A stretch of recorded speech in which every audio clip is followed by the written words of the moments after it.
அக்கா, ஒரு கிலோ கடலை கொடுங்க. 1 கிலோ எப்படிப்பா ஒரு ஆளுக்கு பத்தும்? ஆமா, என் தம்பி இருக்கான். அப்ப 2 கிலோவா கொடுத்துருங்க. உன் தங்கச்சி கோச்சிக்காதா? சரி, 3 கிலோ கொடுங்க. உங்க அப்பா கஷ்டப்பட்டு உழைக்கிறாரு. 4 கிலோ கொடுங்க. வாய்க்கு ருசியா உங்க அம்மா சமைச்சு போடுறாங்கல்ல.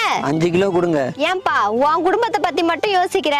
நாளைக்கு உனக்கு கல்யாணம் ஆகும், நாளன்னைக்கு புள்ள பிறக்கும். நாளன்னைக்கு எப்படி புள்ள பிறக்கும்?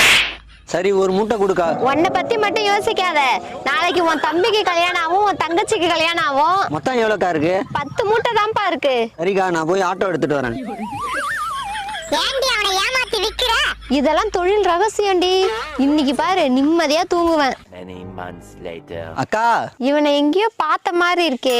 நான் தான்க்கா உங்ககிட்ட கடலை வாங்கிட்டு போனேன்ல. இப்ப கடலை மிட்டாய் பிசினஸ் ஆரம்பிச்சிட்டேன். மாசம் 1 லட்சம் ரூபாய் சம்பாதிக்கிறேன்.